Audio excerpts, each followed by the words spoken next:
Halo semuanya, kembali lagi bersama saya Dani Bool yang akan membahas alur cerita film dari sebuah film yang berasal dari Korea, yaitu The Divine Fury yang dirilis pada tahun 2019. Film ini bergenre action horror thriller. Secara garis besar, film ini menceritakan seorang atlet bela diri profesional yang mendadak mendapatkan kekuatan spiritual yang mengharuskannya berurusan dengan dunia gaib. Saya sarankan untuk menonton video ini sampai habis supaya kalian bisa merasakan ketegangannya. Dan jika suka dengan videonya, silahkan subscribe aja channel ini, oke? Tanpa banyak berlama-lama, kita langsung ke alur ceritanya.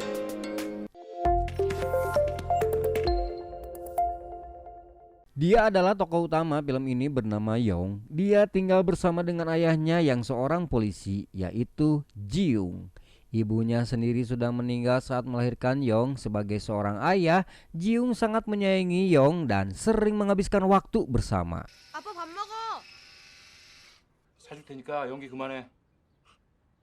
너 대신 오늘 기도 열심히 해. 충성. Di suatu malam dia meninggalkan Yong untuk menjalankan tugasnya sebagai polisi. Ketika sedang berjaga, Jiung menemui pengemudi yang aneh. Tidak lama kemudian kejadian buruk menimpa dirinya, di mana pengemudi tersebut memacu mobilnya yang membuat Jiung ikut terseret cukup jauh. Karena sudah tidak sanggup lagi bertahan, akhirnya pegangannya terlepas dan terpanting ke jalan sehingga ia tidak sadarkan diri. 창문 안 내리시면 깨집니다. 보세요.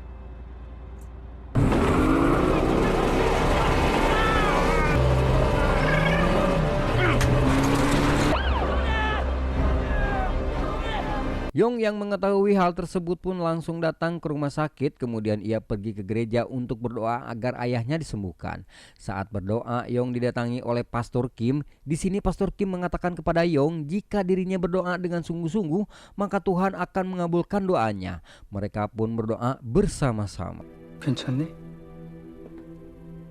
용우가 열심히 기도하면 주님이 꼭 들어주실 거야. 같이 기도할까? Di rumah saat Yong sedang tertidur, ia bermimpi didatangi oleh ayahnya. Di dalam mimpinya, ayahnya memberikan pesan-pesan terakhir kepada Yong agar tetap selalu menjadi orang baik. Setelah itu ayahnya pun menghilang, di mana ternyata ayahnya telah modar di rumah sakit. Yong pun terbangun dari tidurnya dan langsung cerik gogoakan. 아들, 일어나.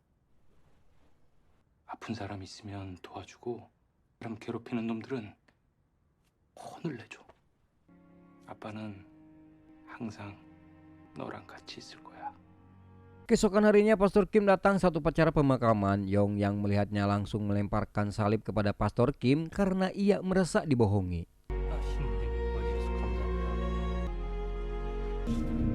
거짓말쟁이! 빨리 나가! 너 때문에 우리 아빠 죽었어!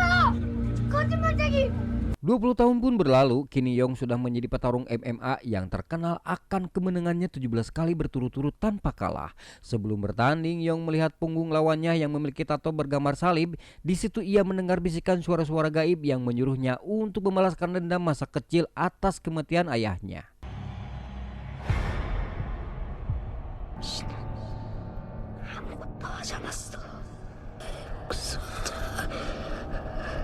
Di dalam pesawat, Yong bermimpi diajak oleh ayahnya ke suatu tempat. Ia melihat peti ayahnya yang terdapat kalung salib di atasnya. Yong Ho mengambil patung salib dan akan melemparkannya. Tetapi palung salib tersebut tetap menempel di tangannya dan mengeluarkan sebuah sene. 아빠 잠깐만. 지는 아빠를 죽였어. 아빠를 위해 복수하자.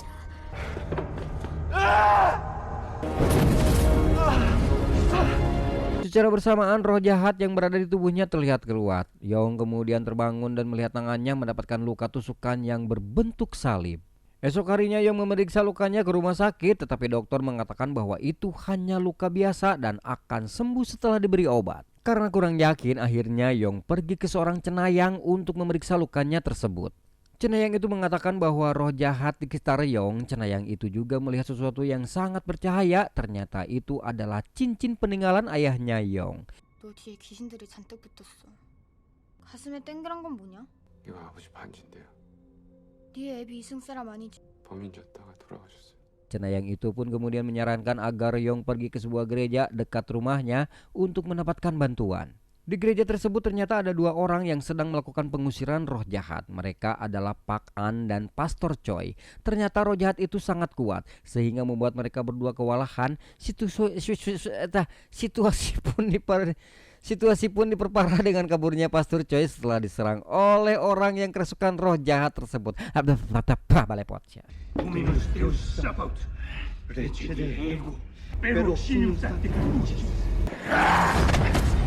Tidak lama kemudian Yong datang dan langsung membantu Pak An dengan keahlian sebagai petarung MMA.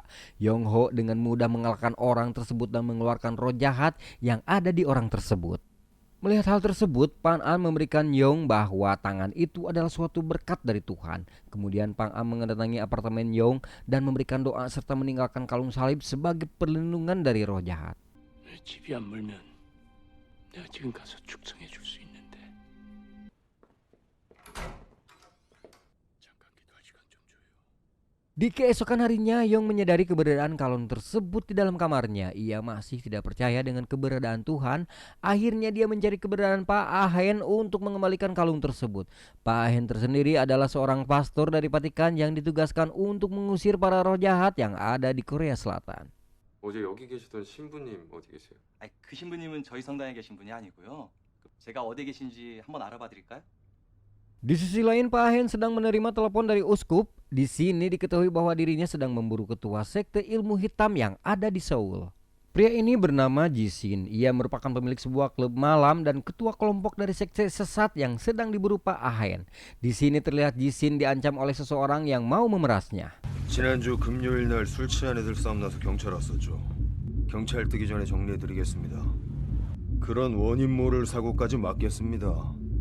계좌번호 주세요. Kemudian Jisin pergi ke ruang tersembunyi yang ada di klub itu untuk melakukan pemujaan kepada iblis. Dia memberikan tumbal supaya hidup abadi. Dan yang terjadi tumbalnya tersebut adalah pria yang mengancamnya tadi. Di waktu yang sama, Yong Ho kembali diganggu oleh roh jahat dalam tidurnya.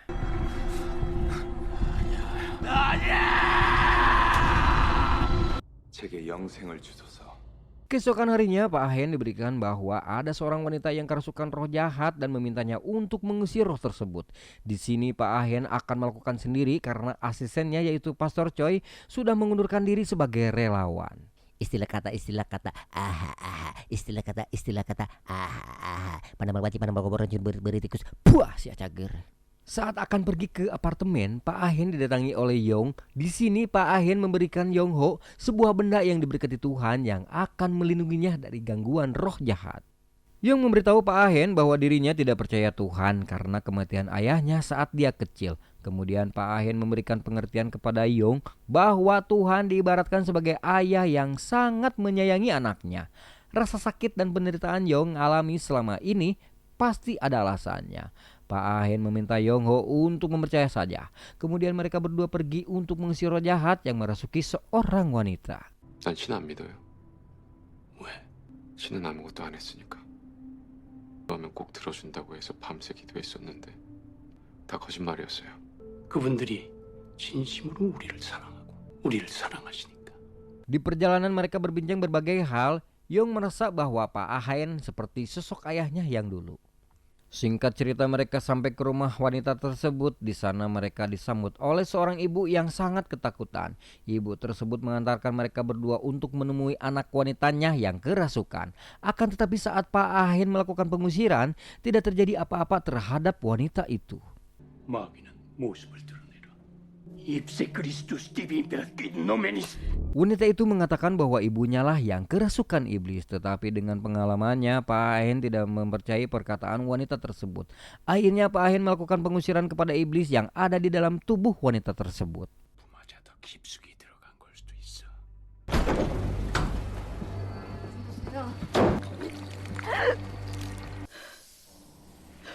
Ternyata iblis tersebut menyerang Pak Ahen dan menggoda pikiran Yong hingga memunculkan kembali dendam pada dirinya. Akibat Yong menyerang wanita tersebut secara membabi buta dan hampir saja membunuhnya. Tetapi untung saja Pak Ahen bisa menenangkan Yong dan kembali melakukan pengusiran kepada iblis tersebut. 영우야, 신청해. 제발 좀. 야, 죽여버려. 당장 죽여버려 그 사람.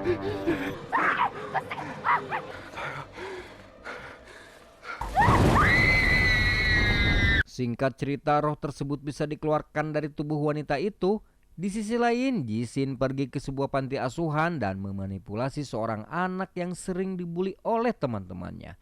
Kemudian dia menyamar sebagai pastor Choi dan pergi menemui Yong. Di sini dia berbohong kepada Yong dengan mengatakan bahwa dirinya memiliki luka yang sama dengan Yong dan Pak Ahen hanya memperalat mereka berdua saja. 저기요, 영우 씨, 혹시 손에 상처 있으시죠? 저도 있어요. 영우 씨 이용하려고 모르는 척하는 거예요. 제발 저처럼 되지 마세요. Di panti asuhan terlihat beberapa suster yang sedang berdoa untuk mengusir roh jahat yang ada dalam tubuh anak tadi. Pak Ahen menelepon Yong Ho untuk menemaninya, tetapi tidak diangkat karena Yong termakan oleh omongan Jishin. Akhirnya Pak Ahen pergi seorang diri dan melakukan pengusiran iblis tersebut. Ternyata iblis yang merasuki anak tersebut sangat banyak dan kuat. Karena kelelahan, akhirnya Pak Ahen pun terkena serangan iblis tersebut dan terluka. Untung saja Yong datang dan menolong Pak Ahen.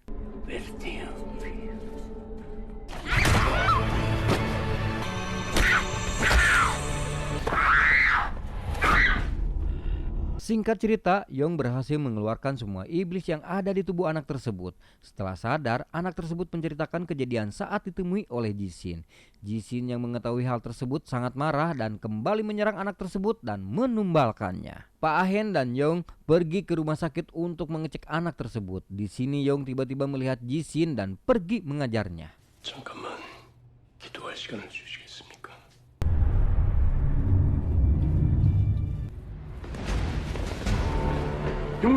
Sementara itu pikiran Pak Ahen dimanipulasi seakan-akan melihat anak itu kembali hidup dan meminta pertolongannya. Tetapi tiba-tiba Jishin datang dan langsung melukai Pak Ahen. Yong Ho langsung membawa Pak Ahen ke rumahnya dan di sana sudah ada Pastor Choi yang membantu untuk mengobati Pak Ahen.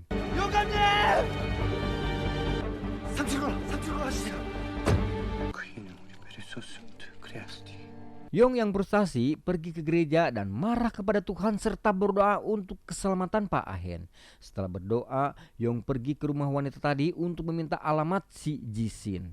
Setelah mendapatkannya, Yong langsung bergegas pergi ke tempat tersebut. Sementara itu, Jishin dan anggota sektenya sedang melakukan ritual pemujaan terhadap iblis.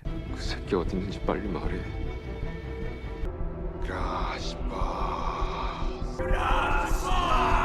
Sampai di sana, Yong menghadapi para anak buah Jishin yang lumayan banyak. Dengan kemampuan bela dirinya, akhirnya Yong bisa mengalahkan anak buah Jishin dengan mudah.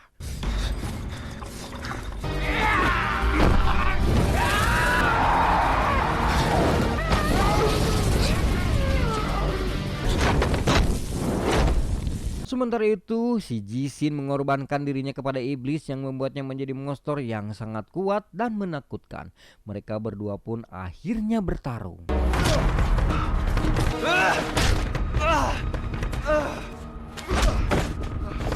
Di sini Yong terkena gigitan dari si Jishin yang membuatnya tidak sadar. Dalam ketidaksadarannya, Yong Ho dihampiri ayahnya dan mengatakan bahwa dirinya akan selalu berada di sisi Yong, kemudian memberikan sebuah kekuatan kepadanya. 우리 아들 잘 컸네. 아빠 너무 보고 싶었어요. 언제까지나 함께 있을게. Kemudian Yong Ho terbangun dengan bara api di tangannya dan kembali bertarung dengan si Jishin. Akhirnya Jishin bisa dikalahkan dan tubuhnya dibawa oleh iblis ke dalam kolam tempat dirinya biasa menumbalkan orang lain. Di akhir film kita diperlihatkan dengan Yong Ho yang kembali ke rumah Pak Ahen dan ternyata ia sudah pulih kembali. Dan film pun berlendir. Mamat suramat. Pesan yang bisa kita ambil dari film ini mungkin ya singkat saja. Kepada si ayahnya sebelum tadi meninggal diceritakan kepada si Yong itu berkata, Anda harus berbuat baik karena berbuat baik itu menghasilkan semuanya akan baik-baik saja, baik dalam kehidupan baik pun dalam harta. Kalau Anda itu percaya ya, kalau tidak percayanya kumaha maneh lah sakit umurnya. Da inget hirup teh aya karma. Apalah karma teh yang geus lah lebih jauh nama di bejaan ku Simang Poang. Saya Beben Ahmed mengucapkan wilujeng wassalam.